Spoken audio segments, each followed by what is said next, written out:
সুপ্রিয় দর্শক, শীতের দিনে এরকম একটি সাজানো গোছানো স্যুপ যদি খাওয়া যায় কেমন হয়। আজকে আমি সাজানো গোছানো একটি স্যুপ দেখাচ্ছি যেটা খুবই পুষ্টিকর। সেটা তৈরি করতে প্রথমে আমি একটা মাঝারি সাইজের ফুলকপি ধুয়ে টুকরো টুকরো করে কেটে নিয়েছি। এবার একটি হাঁড়িতে আমি 2 টেবিল চামচ তেল নিয়েছি, একটি পেঁয়াজ নিয়েছি একটু বড় করে টুকরো, আমি সামান্য একটু ভেজে নিচ্ছি। খুবই অল্প তেলে ভেজে নিচ্ছি এই স্যুপটি, খুব বেশি তেলের প্রয়োজনই নেই এই স্যুপটিতে। এবার আমি ওই তেলেই ফুলকপিগুলো দিয়ে এবং আধা চামচ লবণ দিয়ে আমি ভেজে নিব। আমি অল্প আঁচে ভাজবো, নয়তো এটা পুড়ে যাবে। যেহেতু খুব কম তেল, তাই অল্প আঁচে নেড়ে চেড়ে ভেজে নিব। এটা কালার চলে আসছে, এই পর্যায়ে আগে থেকে ভেজে রাখা পেঁয়াজগুলো আমি দিয়ে দিয়েছি। দিয়ে আবারও একটু হালকা ভেজে নিচ্ছি যাতে পেঁয়াজের ফ্লেভারটা ফুলকপির মধ্যে ভালো করে মিশে এবং ফুলকপিগুলোতেও আর একটু কালার আসে। এই পর্যায়ে আমি 1.5 কাপ গরম পানি দিয়ে দিয়েছি। এবার নেড়েচেড়ে আমি 5-7 মিনিট রান্না করব। আমি ঢেকে দিচ্ছি, অল্প আঁচে রান্না করেছি, সেক্ষেত্রে ফুলকপিগুলো একদম সফট হয়ে গেছে। এবার আমি একটি ব্লেন্ডার জারে তুলে নিচ্ছি। তুলে নিয়ে একটু ঠান্ডা করে নেবেন, তাতে করে আপনার ব্লেন্ডারটা ভালো থাকবে। তারপর আমি ব্লেন্ড করে নিয়েছি। স্যুপ বানানোর জন্য ব্লেন্ড করা মিশ্রণটি একটি হাঁড়িতে ঢেলে নিয়েছি।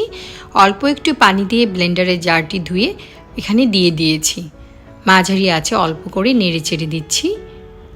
খুব বেশি আঁচের দরকার নেই, যেহেতু ফুলকপিটা সেদ্ধ আছে, জাস্ট মিক্সিংয়ের পালা। এ পর্যায়ে আমি 1 কাপ দুধ দিয়ে দিয়েছি।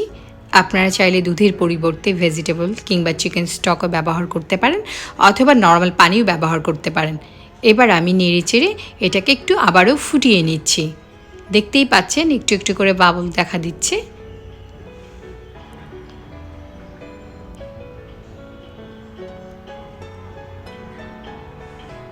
খুব সহজে এটি তৈরি করা যায়। এই পর্যায়ে আপনারা লবণটা একটু অ্যাডজাস্ট করে নেবেন।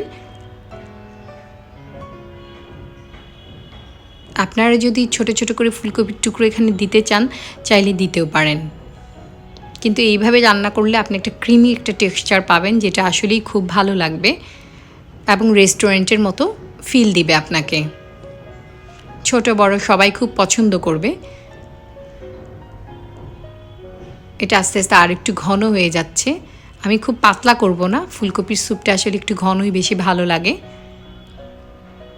আপনারা চাইলে এই পর্যায়ে একটু বাটারও দিয়ে দিতে পারেন, কিন্তু আমি খুব হালকাভাবে তৈরি করেছি, আমি এত কিছু ইউজ করিনি। আসলে প্রয়োজন নাই, দুধ দেওয়ার পর এমনিতে এটা খুব টেস্টি হয়ে যায়। এটা হয়ে গেছে, এবার আমি সার্ভ করছি।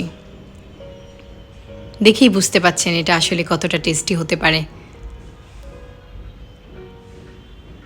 আমার আজকের রেসিপি যদি আপনাদের ভালো লাগে, আপনাদের উপকারে আসে, আশা করি আমার চ্যানেলটা সাবস্ক্রাইব করবেন, লাইক কমেন্ট এবং শেয়ার করে আপনাদের মূল্যবান মতামত আমাকে জানাবেন এবং বেল আইকনটা ক্লিক করে দিলে নতুন ভিডিও সবার আগে আপনি পেয়ে যাবেন। আমি কয়েকটা ভাজা ফুলকপি এবং গোলমরিচি গুঁড়া ছড়িয়ে একটা পুদিনা পাতা দিয়ে আমি এটা পরিবেশন করেছি। আশা করি দেখতে আপনাদের অনেক ভালো লাগছে। খাবেন যখন ভালোটাই খান, রান্না হোক আয়ের মাধ্যম। আল্লাহ হাফেজ।